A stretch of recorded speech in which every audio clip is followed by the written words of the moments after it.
மட்டுமே பங்கு பெறுவார்கள். 2. தௌஹீத் ஜமாத்தின் சார்பாக கலந்து கொள்ளும் அணியின் சகோதரர் பி ஜெயினுலாப்தீன் அவர்களும் ஒருவராக இருப்பார். 3. விவாதிப்போருக்கு உதவியாக விவாதத்தில் பங்கு கொள்ளாதவர்களாக அணிக்கு 3 வீதம் மேடையில் இருக்கலாம். இதுதான் ஒப்பந்தத்திலே ஷரத்து. ஆனா இப்போ எதிர்த்தரப்பில் இருக்கக்கூடிய ஒப்பந்தத்துல போன தடவை முன்னாடி அமர்ல இருந்தவங்க பின்னாடி போயிருக்கிறாங்க, பின்னாடி இருந்தவங்க முன்னாடி வந்திருக்காங்க. அது ஒப்பந்த விதி மீறல் 1. 2வது விஷயம், போன தடவை யார் அந்த முன்னாடி அமர்வுல இருந்தாங்களோ அவங்க முன்னாடி வர்றதான் ஒப்பந்தத்தில் இருக்கிற கரெக்டான ஷரத்து. ஏன்னா விவாதிப்போருக்கு உதவியாக விவாதத்தில் பங்கு கொள்ளாதவர்களாக 3 பின்னாடி இருக்கலாம் தான் இருக்கு. விவாதிப்போருக்கு உதவியாக விவாதத்தில் பங்கு கொள்ளாதவர்களாக அணிக்கு 3 வீதம் மேடையில் இருக்கலாம். அப்ப பின்னாடி விவாதத்துல பங்கு கொள்ளாதவங்க தான் பின்னாடி 3 பேர் இருக்கணும். அந்த பின்னாடி இருந்த 3 பேர்ல ஒரு நபர் இப்போ பின்னாடி போயிருக்கிறாரு, ஒரு நபர் முன்னாடி வந்திருக்காரு. நான் பேர் எடுத்து சொல்றேன். பக்கீர் முகமது அல்தாபி பக்கீர் முகமது அல்தாபி பேர் சரியா தெரியாது. ஒரு நபர் பின்னாடி போயிருக்காங்க, ஒரு நபர் முன்னாடி வந்திருக்காங்க. அது கண்டிப்பா மாற்றப்படணும் 1. 2வது விஷயம், 5 பேரும் அவங்களுடைய பேரை அவங்க சொல்லணும். இது யார் பேசுறாங்கன்னு முன்னாடி இருக்கிற எல்லாத்துக்கும் தெரிஞ்சுக்கணும் அவசியம் இல்ல, தெரியாதவங்க இருக்கலாம். அதனால கண்டிப்பா இந்த தரப்புல இருக்கிற 5 பேரும் அவங்களுடைய பேரை அவங்களாகவே முன்மொழியணும். அதே மாதிரி அந்த தரப்புல அந்த நபரை மாத்திட்டு அதுக்கப்புறம் பழைய ஆளுகளே 5 பேர்த்த உட்கார வச்சுட்டு அவங்க பேரை முன்மொழியணுங்கிறது வேண்டுகோள். அந்த 5 பேர் டிக்ளேர் பண்றவங்க எந்த விதமான காரணத்தை கொண்டு மாற்றக்கூடாது. ஏன்னா விவாதத்தில் அப்படிதான் போட்டிருக்கு. 5 பேருக்கு வேலை, பாக்கி 3 பேர் விவாதத்தில் பங்கு கொள்ளாதவர்களாக அணியில் இருக்கலாம் தான். அவங்க விவாதத்தில் பங்கு கொள்ளக்கூடாது. இது விவாதத்தோட ஷரத்து. அதனால அந்த ஷரத்தை கண்டிப்பா கடைபிடிக்கணும். ஷரத்துகள் இல்லாத விஷயத்தெல்லாம் உள்ள நுழைக்காதீங்க. மாற்றக்கூடாது அப்படிங்கிற சட்டம்லாம் இங்க எதுவுமே இல்ல. விவாதத்தில் 5 பேர் பங்கு கொள்வார்கள். நீங்க பேச வைக்க அமைதி காத்தேன், நீங்க பேச அமைதி கொடுங்க. ஒரு தரப்புக்கு 5 பேர் தான் பேசணும். எங்க தரப்புல காலையில 5 பேர் தான் பேசினாங்க, வேற யாரும் பேசல. பின்னால 3 பேர் இருந்தாங்க, அவங்க விவாதத்தில் கலந்து கொள்ளவில்லை, விவாதத்துக்கு உதவி செய்தார்கள். இப்போதும் எங்கள் தரப்பிலே 5 பேர் தான் பேசுவார்கள், 3 பேர் விவாதத்தில் கலந்து கொள்ள மாட்டார்கள். அவர்கள் விவாதத்துக்கு உதவியாக இருப்பார்கள். அணியிலே யார் இருக்க வேண்டும், யார் இருக்கக்கூடாதுங்கிறத நாங்க முடிவு பண்ணிக்கிறோம். எதிர் அணியினர் அச்சப்படுறாங்கிறதுக்காக நாங்க எங்க இஷ்டத்துக்கு நீங்க ஓடுங்கிறதால நாங்க ஓட வேண்டிய அவசியம் கிடையாது. எங்களுக்கு யாரை விருப்பம் போடுறோம் நாங்க சேர்ந்துக்கிறோம். அது எங்களுடைய விருப்பத்தை பொறுத்து. அதை இவங்க தான் வரணும், அவங்க தான் வரக்கூடாது, மாற்றக்கூடாதுங்கிற ஷரத்து இல்லாத நீங்க புதுசாக திணிக்காதீங்க. 5 பேர் தான் எங்க தரப்புல பேசுவோம். 5 பேருக்கு கூடுதலாக நாங்க செய்ய மாட்டோம். இப்போ ஆளை மாத்திட்டே இருப்பாங்கன்னு சொல்லாம சொல்றாங்க. அதாவது அர்த்தம், அதாவது ஆளை மாத்திட்டே இருப்போம் அப்படிங்கறது அர்த்தம். அதாவது இந்த ஒப்பந்தத்தில் என்ன சொல்லப்பட்டிருக்குன்னா, விவாதிப்போரில் பி ஜெயினுலாப்தீன் ஒருவராக இருப்பார். அவர் கண்டிப்பாக இருக்கணும் எல்லா அமர்வுகளையும். அதான் ஷரத்து இருக்க தவிர மற்றவர்களுக்கு அந்த பேரும் குறிப்பிடப்படல. யார் வேணாலும் மாற்றி இருக்கலாம். ஆனால் கண்டிப்பாக ஒவ்வொரு அமர்விலும் பி ஜெயினுலாப்தீன் இருப்பார். அவர் கண்டிப்பாக இருப்பார். யார் வேணாலும் மாற்றி இருக்காங்க இதுல சொந்த கருத்து இதுல கிடையாது. அதனால புரிஞ்சுக்கணும். யார் வேணாலும் மாற்றி இருக்கலாம் இதுல கிடையாது. இதுல போட்டுக்கிறது என்னன்னு கேட்டீங்கன்னா, விவாதிப்போருக்கு உதவியாக விவாதத்தில் பங்கு கொள்ளாதவர்களாக, தமிழ் நல்லா தெரிஞ்சுக்கணும். விவாதிப்போருக்கு உதவியாக விவாதத்தில் பங்கு கொள்ளாதவர்களாக தான் இருக்கு. விவாதத்துல பங்கே கொள்ளக்கூடாதவங்க, அவங்க தான் 3 பேர் பின்னாடி இருக்கணும். ஆனா கொள்ள மாட்டாங்க. விவாதத்துல பங்கு கொண்ட நபர் இப்ப விவாதத்துல பங்கு கொள்ளாம பின்னாடி போயிருக்காரு. பங்கு கொள்ளாத நபர் முன்னாடி வந்திருக்காரு. அதைத்தான் நான் சொன்னேன். ஒரு ஆட்சேபனே சொல்லல. உங்களுக்கு மாத்தணும் இஷ்டம் இருந்தா மாத்தலாம், மாத்தலாம் அல்ஹம்துலில்லாஹ், அது நாங்க ஏத்துக்க தயாரா இருக்கோம். அதாவது 5 பேர்ல ஒரு ஆளுடைய பேரை மட்டும் குறிப்பிட்டு இருக்குன்னு சொன்னா அவர் மாத்தக்கூடாது. அவரு அந்த அதே இடத்துல இருப்பார். மற்றவர்கள் மாறலாங்கிறது அதனுடைய கருத்து இருக்கு. இல்லைன்னா 5 பேருடைய பேரையும் குறிப்பிட்டு இருக்கணும்.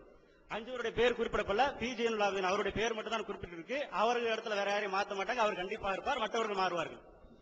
கண்டிப்பா அவர் மாறக்கூடாது, அது வேற விஷயம். அதனால சரி அல்ஹம்துலில்லாஹ் 5 பேர் அவங்க மாத்திக்கிறேன்னு சொல்லிட்டாங்க. மாமாவில தர்க்கம் பண்ணி அதுக்கு டைம் வேஸ்ட் பண்ண விரும்பல. 2வது ஒரு கோரிக்கை வச்சேன், அதுக்கு பதில் சொல்லல. அது சதஸ்ல இருந்து, அதாவது பார்வையாளர்களிடத்திலிருந்து வந்த ஒரு கோரிக்கை. 2 தரப்பிலும் பேசக்கூடியவங்க அவங்களுடைய பேரை அவங்க வாயில அவங்க பேர் சொல்லணும். 2 தரப்பிலும் சுன்னத் ஜமாத்தை சார்ந்தவங்களும் தமிழ்நாடு தௌஹீத் ஜமாத்தை சார்ந்தவங்களும் அவங்க பேரை அவங்க சொல்லணும். ஏன்னா எல்லாத்துக்கும் எல்லாத்தோட பேர் தெரிஞ்சுட்டா சொல்ல முடியாது. அதனால அவங்க பேரை அவங்க முன்மொழியணும். இந்த பேரை சொல்றதுக்கு என்ன கஷ்டம் இல்லை இல்லையா, தாராளமா சொல்லணும்.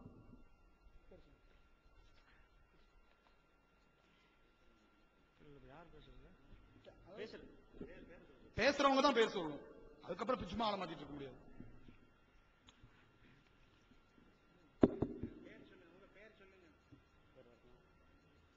மௌலவி யு முகமது சலீம் சிராஜி, சுன்னத் ஜமாத் ஐக்கிய பேரவையினுடைய மாநில கொள்கை பொறுப்பு செயலாளர், பாடி, சென்னை 50. மௌலவி வி எஸ் அன்வர் பாதுஷா மௌலவி, சென்னை.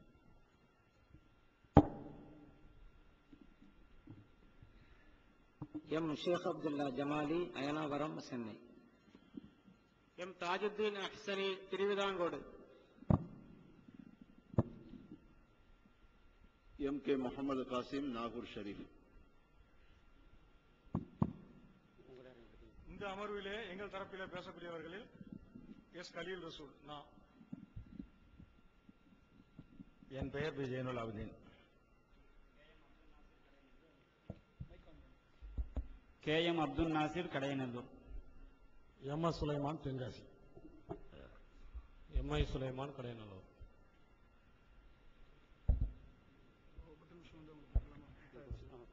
10 நிமிஷம் வந்து தௌஹீத் ஜமாத்துக்கு ஒதுக்கப்படுகிறது. 10 நிமிஷம் பேசலாம்.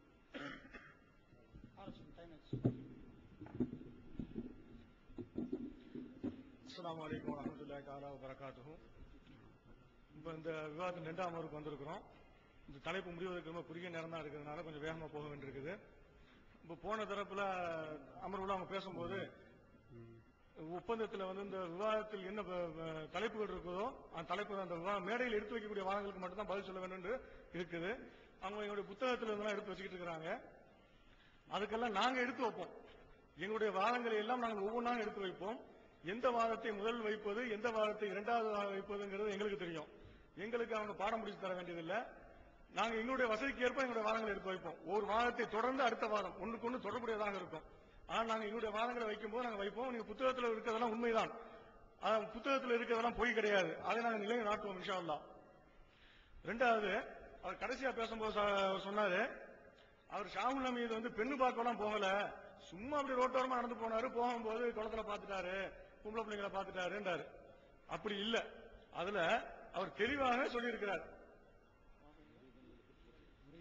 முரீதல் ஹித்பதி அப்படின்னு சொல்லிட்டு அந்த வாசகத்தில் அந்த பைத்துல அந்த ஹிகாயத்துல வருது.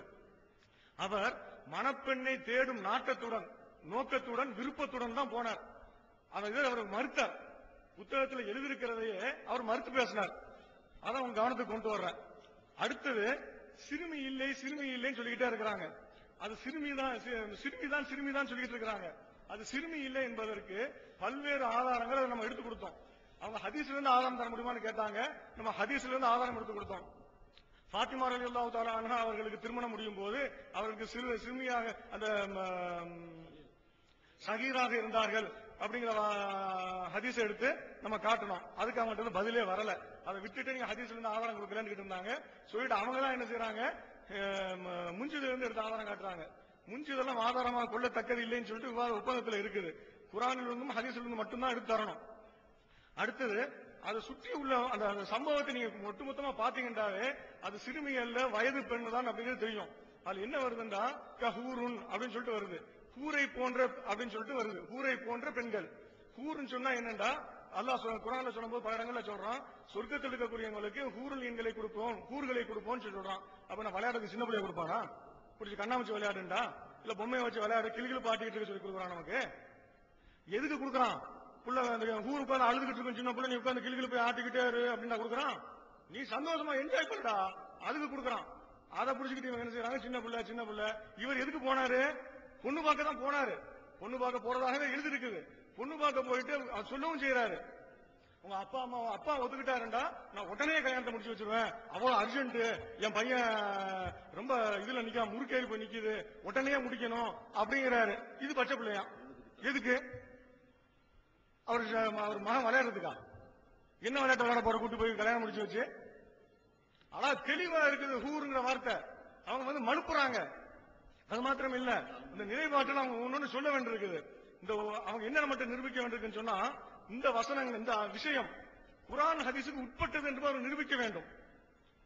இந்த ஆபாசமான செய்தி குர்ஆன் ஹதீஸுக்கு உட்பட்டது என்று நிரூபிக்க வேண்டும். தடவினார், சின்ன பிள்ளைய தடவலாங்கிறது ஆதாரம் காட்டுங்கன்னா, அவர் ஒரு சிறுமி போய் ரசூலுல்லாஹ்வுடைய முதுகுல விளையாடுறதை சொல்றார். சிறுமி வந்து ஒரு 3 வயசுக்குள்ள போய் ரசூலுல்லாஹ் முதுகுல ஏறுமா? ரசூலுல்லாஹ் முதுகுல ஏறி விளையாடக்கூடிய வயசு உள்ள பிள்ளையா இருந்தா என்ன வயசா இருக்கணும்? என்ன வயசு பிள்ளையா இருந்தா ரசூலுல்லாஹ் முதுகுல ஏறும்? 5 வயசு 6 வயசு பிள்ளையா? அந்த வாசகம் வேறு, இந்த வாசகம் வேறு. இவர் தடவி விட்டாரு.